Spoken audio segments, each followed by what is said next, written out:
আমি রুদ্র, এই মিঠানগরের সরকারি অফিসে অফিসারের পদে আছি। আমার অফিসটা গ্রাম থেকে বেশ দূরে। প্রতিদিন অফিসের কাজ সন্ধ্যার মধ্যেই শেষ হয়ে যায়, কিন্তু আজ কাজের চাপ বেশি থাকায় এতক্ষণ বসে থাকতে হলো। প্রায় মাঝরাত হয়ে গেছে। গ্রামের রাস্তা দিয়ে হেঁটে যেতেও কেমন অস্বস্তি, গরম পড়েছে আজকে। রাস্তা দিয়ে হেঁটে যেতে বুঝতে পারছি আমি দরদর করে ঘামছি। এইখানে তাপমাত্রা আরো বেড়ে গেল যখন হঠাৎ করেই কেমন ভৌতিক অনুভূতি কাজ করতে লাগলো। রাস্তায় চলতে চলতে দূরে একজন পথচারীকে চোখে পড়ল। ওই তো ওখানে একজনকে দেখা যাচ্ছে। যাক বাবা, এই অন্ধকারে একা একা রাস্তা চলার চাইতে ভালো কোনো একজনের সাথে গল্প করতে করতে বাড়ির দিকে যাওয়া যাবে। আমি হাত তুলে ডাকলাম, ও দাদা, এত রাতে এখানে দাঁড়িয়ে আছেন কেন? কোথাও যাবেন? লোকটা আমার দিকে ফিরে তাকালো। তার চেহারায় একটা সূক্ষ্ম হাসি ফুটে আছে বলে মনে হলো।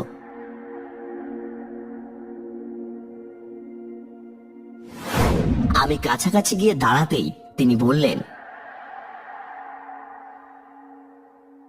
হ্যাঁ দাদা, আমিও রাতের বেলা বিপদে পড়ে গেছি। বাড়ি যে যাবো সে সাহস হচ্ছে না। তাহলে আর কি দাদা, আমারও একই অবস্থা। চলুন দুজন একসাথে গল্প করতে করতে হাঁটা যাক। মন্দ হয় না, চলুন তবে। লোকটির ব্যাপারে জেনে বুঝলাম তার নাম বিষ্ণু। আমরা দুজন নিজেদের মতো গল্প করতে করতে এগিয়ে যেতে লাগলাম। বেশ কিছুক্ষণ একে অন্যের ব্যাপারে কথা বলতে বলতে এক সময় আমি চট করে বললাম, দাদা, এই রাস্তা দিয়ে হেঁটে যেতে গিয়ে কখনো কি ভূতের ভয় পেয়েছেন? ভূতের ভয় না পেলে কি রাতের বেলায় একজন সঙ্গীর জন্য দাঁড়িয়ে থাকতাম দাদা?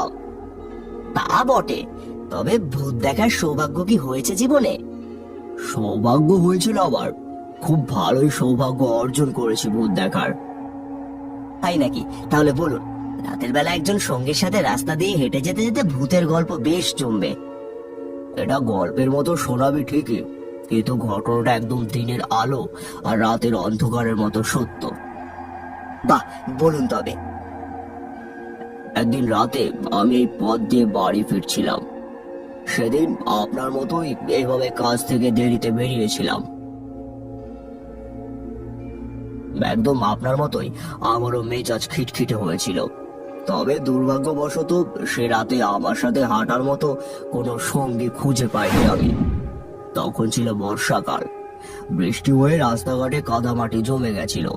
তা আমি কাদা জলে রাস্তা মারিয়ে হাঁটছিলাম। গায়ের ছেলে, ছোট থেকে কাদামাটি মারিয়ে অভ্যস্ত, কিন্তু সে রাতে কেন জানি না পা চালাতে কষ্ট হচ্ছিল। এসতি রাত, চারপাশে সব শুনশান নীরব। একটু গা ছমছম করলেও আমি বারবার নিজেকে বোঝালাম মাথার উপর ঈশ্বর আছেন, আমার কোনো ক্ষতি হবে না। প্রায় অনেকক্ষণ পথ ধরে হাঁটতে হাঁটতে আচমকা আমার মনে হলো দূরে কাউকে দেখতে পাচ্ছি। দূর থেকে অনেকটা নারী অবয়ব বলে মনে হলো। আমি মনে মনে ভাবলাম, এত রাতে কোনো মহিলা বাইরে কি করবেন? তখন ভয়টা আরো বেড়ে গেল। নিশিভূত ভেবে পাশ কাটিয়ে যাব বলে ভাবলাম। সামনে এগোতে এগোতে যখন একদম তার কাছাকাছি চলে গেলাম, তখন তাকে দেখে আমার ভালো একজন মানুষ বলে মনে হলো। পরনে সবুজ শাড়ি, মাথায় আধ ঘোমটা দেওয়া, সলজ্জ এক সাধারণ বউ বলে মনে হলো। তার সাথে কিছু বাক্স প্যাটরাও ছিল। আমি ভাবলাম কাছে গিয়ে একবার জিজ্ঞেস করি, এত রাতে উনি কি করছেন এখানে। আমি জিজ্ঞেস করার আগেই সে আমার উদ্দেশ্যে বলল, দাদা শুনছেন?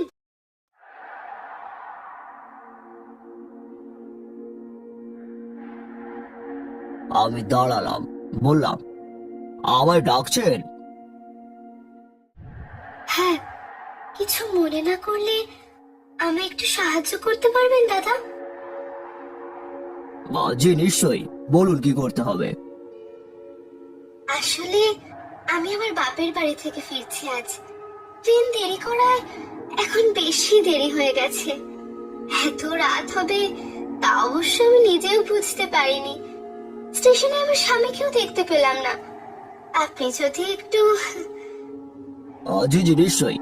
আমি নিজেও অবশ্য আপনাকে দেখে অবাক হয়ে গেছিলাম। জিজ্ঞেস করতে চাইছিলাম যে এত রাতে একা মেয়ে মানুষ এখানে কি করছেন। আপনি আপনার সুটকেসটা আমায় দিন, আমি নিচ্ছি। ধন্যবাদ দাদা, আমি খুব দুঃখিত, শুধু শুধু কষ্ট দিচ্ছি আপনাকে। না না, ওসব চিন্তা করবেন না। আমার এমনিও একা একা হাঁটতে ভালো লাগছিল না। ভালোই হয়েছে, হাঁটার পথে একজন সঙ্গী জুটে গেল।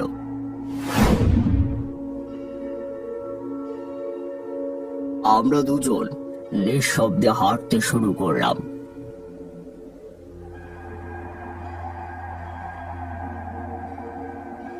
কিছুক্ষণ পর মেয়েটি আমায় জিজ্ঞেস করলো, তা দাদা, রাতের বেলা যে একা একা যাচ্ছিলেন, ভয় করছিল না? সত্যি বলতে বেশ ভয় করছিল, কিন্তু মেয়েটার সামনে সেই ভয় প্রকাশ করলাম না আমি। বাইরে একটা মেয়ের সামনে একজন পুরুষ এভাবে ভয় প্রকাশ করলে সেটা খুব লজ্জাজনক। কোন রকমে বীরের মতো বললাম, ভয় কিসের ভয়ের কথা বলছেন? এই যে ধরুন, রাস্তা দিয়ে একা হেঁটে যাচ্ছেন, হঠাৎ যদি কোনো পেতনি বা নিশিভূতের খপ্পরে পড়েন তখন? তার কথা শুনে আমি ভয় পেলেও কোন রকমে নিজের ভয় প্রকাশ করলাম না। হেসে উড়িয়ে দিয়ে বললাম, না না, কি যাতা বলছেন, ওসব আমার বাস্তবে হয় নাকি? এসব তো শুধু ভূতের গল্পে বা রূপকথার গল্পে শোনা যায়। তাই বুঝি? ধরুন, এখন যদি হঠাৎ করে আপনার চোখের সামনে একটা বিভৎস দেখতে চেহারার প্রেতাত্মা এসে দাঁড়ায়, তাহলে আপনি কি করবেন? মেয়েটার কথাগুলো এখন আমার কাছে বেশ ভয়ঙ্কর লাগছিল। আমার মনে হলো কথাগুলো বলেই সে বেশ তৃপ্তি পাচ্ছে। আমায় ভয় দেখিয়ে যেন তার ভেতর শান্তি কাজ করছে। আমি তাকে কিছু বলার আগেই আচমকা তারপর শরীর কাঁপতে শুরু করলো। এক সময় সেই কাঁপুনি অস্বাভাবিক হয়ে গেল। দেখতে দেখতে মেয়েটার চেহারাটা পাল্টে যেতে শুরু করলো।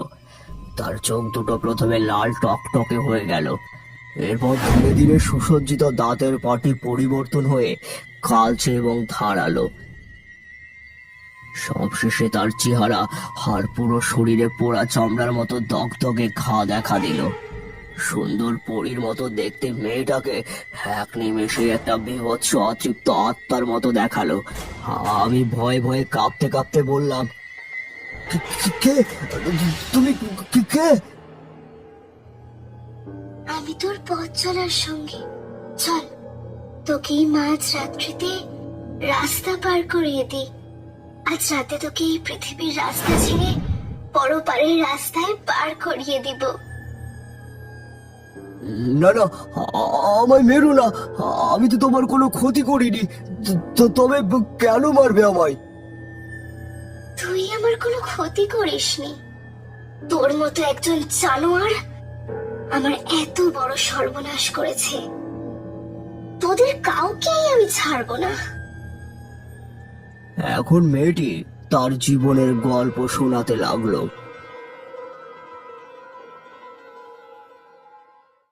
আমার নাম নীলাঞ্জনা। বাবা মা বেশ শখ করে এই নাম রেখেছিলেন। গ্রামের এক দরিদ্র পরিবারে আমার জন্ম। তাদের একমাত্র মেয়ে ছিলাম আমি। যখন আমার বিয়ের বয়স হলো, তখন বাবা আমার সাথে একজন ভালো ছেলের বিয়ে দিলেন। তার আর্থিক অবস্থা অনেকটা আমাদের মতোই ছিল, তবে আমাদের সংসারে টাকা পয়সার অভাব থাকলেও সুখের কোনো অভাব ছিল না।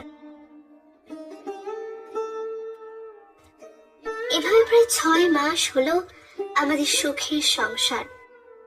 এর মধ্যে আমি 2 মাসের গর্ভবতীও ছিলাম। একদিন আমি আমার বাড়ির উঠোনে বসে মুড়ি ভাজছিলাম। এমন সময় সেখানে আসে আমাদের এলাকার চেয়ারম্যানের ছেলে রাজু। বাড়ির সদর দরজা খোলা ছিল, এজন্য সে যে হুট করে ঢুকে পড়েছে তা আমি খেয়াল করিনি।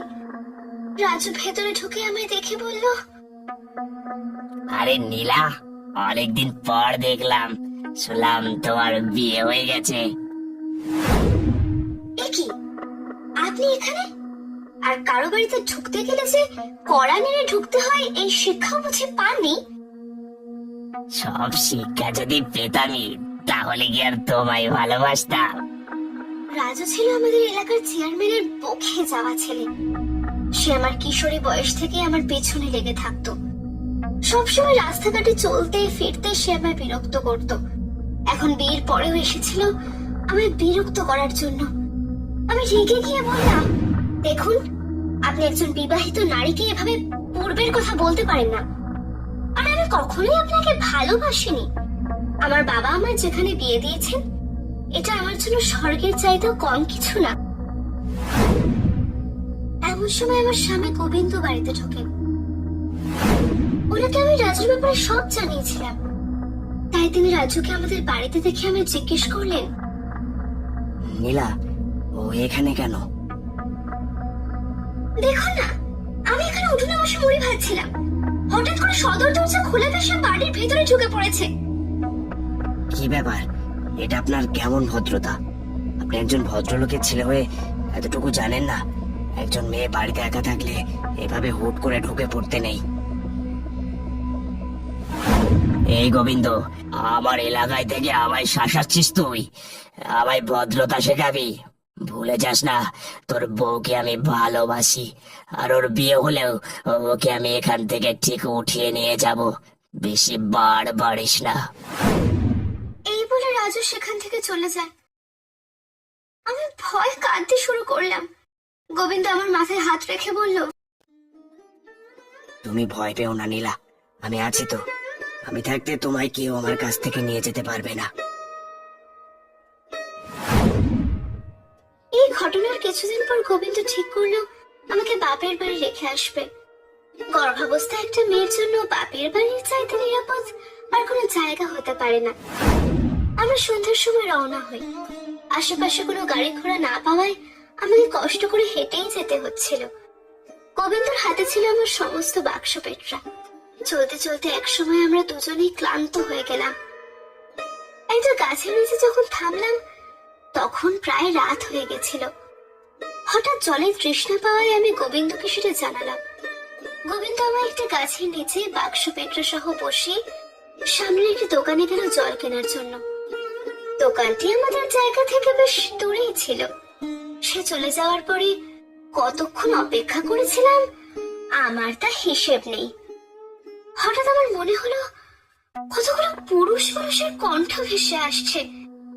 তারা যখন কাছাকাছি এলো তখন আমি দেখতে পেলাম রাজু তার কিছু দলবল নিয়ে আমাকে ঘিরে ধরেছে। সে হেসে বলল,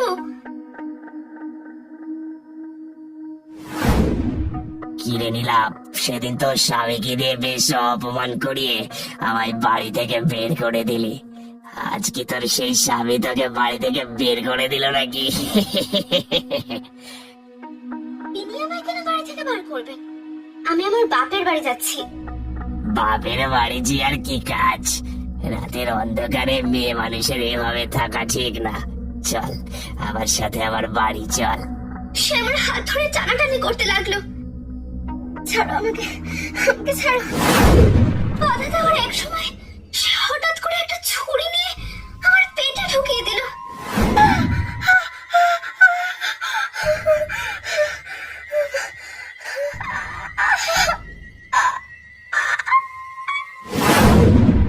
মুহূর্তের মধ্যে সেখানে গল গল করে রক্ত বেরিয়ে আমি মারা গেলাম।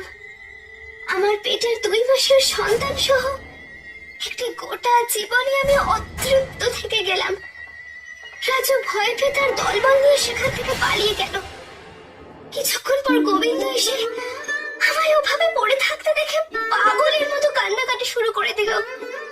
স্ত্রী ও অনাগত সন্তানকে হারানোর শোকে গোবিন্দ পাগল হয়ে গেলেন। এরপর পাগলের মতো রাস্তায় রাস্তায় ঘুরে একসময় তিনিও ধুকিয়ে ধুকিয়ে মারা গেলেন। আমার সোনার সংসারটা ছাড়খাড় হয়ে গেল একটা পুরুষ নামের নরপশুর জন্য।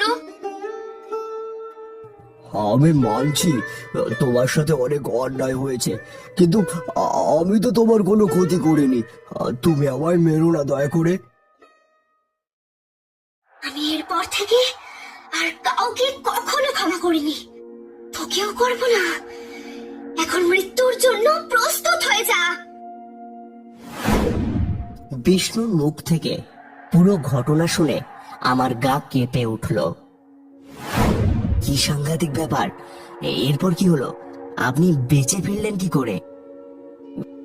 এই দেখুন, কথা বলতে বলতে আমরা গ্রামের কাছাকাছি চলে এসেছি। দাদা, আপনি বরং সামনে এগুন। আমি শুধু এখানকার গ্রামের মুখে যে দোকানটা আছে সেখানে ছোট্ট একটা কাজ করে আবার আপনাকে বাকিটুকু বলছি। বিষ্ণুর কথা শুনে আমি অনেকটা সামনে এগিয়ে গেলাম।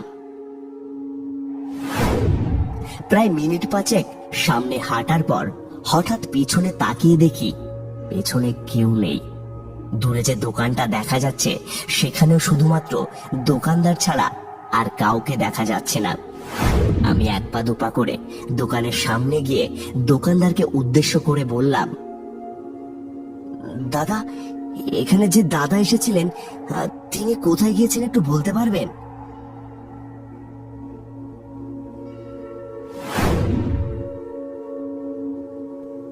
কে এসেছিল দাদা? কার কথা বলছেন? বিষ্ণু ছিল ওনার নাম। আসেননি এখানে?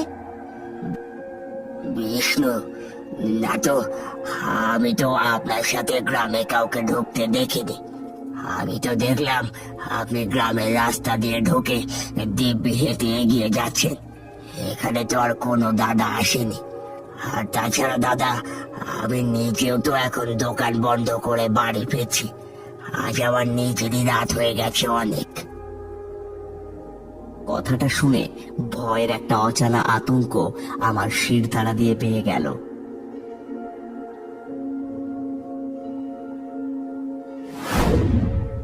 পরদিন আমি গ্রামের বিভিন্ন জনের সাথে কথা বলে বিষ্ণুর ব্যাপারে যে তথ্য পেলাম তা শুনে আমার মাথায় পুরো আকাশ ভেঙে পড়ল। বিষ্ণু নামে এই গ্রামে একজন সরকারি কর্মকর্তা ছিলেন।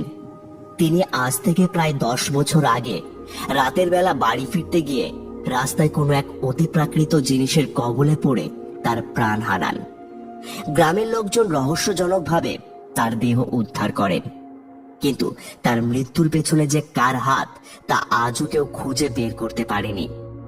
এরপর থেকে রাত করে আর সেই শুনশান রাস্তা ধরে কেউ আর রাতের বেলা হাঁটার সাহস পায় না। তবে লোকমুখে শোনা যায় রাতের বেলা যারাই ওই রাস্তা ধরে হেঁটে আসে তারাই নাকি বিষ্ণুকে দেখতে পায়। এদের মধ্যে অনেকের সাথে নাকি বিষ্ণুর আমার মতোই আলাপ হয়েছে। আমি মনে মনে বিষ্ণুকে ধন্যবাদ জানালাম। সে না থাকলে সেই রাতে হয়তো নিশিভূত নীলার কবলে পড়ে আমার প্রাণটাই যেত।